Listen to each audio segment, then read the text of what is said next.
Good morning everyone. Ayan. Pray po tayo ngayong umaga. In the Father, the Son, and the Spirit. Holy Spirit, we thank you for this morning. We thank you for always guiding us. Jesus, maraming salamat po sa pagmamahalin niyo. Ama, maraming salamat sa buhay. Ibinigay niyo po araw-araw. Maraming salamat po sa bagong gising. Maraming salamat Ama sa lahat po ng biyayang ibibigay niyo po at hindi pa man po namin alam kung anong biyaya ang meron kami. Tinatanggap po namin ng buong puso at anuman po yan basta po galing sa inyo.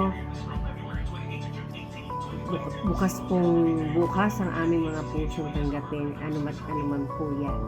Ngayong araw na ito, maraming salamat po Ama at sana po ay anuman ang aming intake na pagkain po sa araw na ito ay maging fuel namin sa buong magdamag para magawa po namin ang aming dapat gampanan kung ano man po ang trabaho ang aming papasukin. Naway ilayo niyo kami sa tukso Ama, ilayo niyo po kami sa kapamahakan, bigyan niyo po kami ng proteksyon ngayong araw na po ito.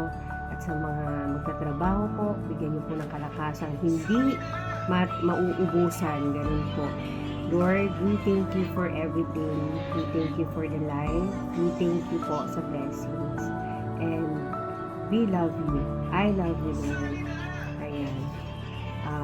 Tinataas po namin to sa ngalan ni Jesus, ang buntong na anak.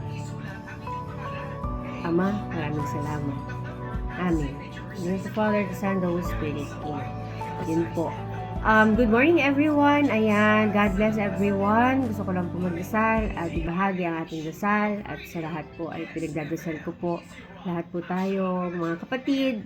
Hello mga kapatid ko. Ayan. Laban lang. Bye for now. See you later. Babush.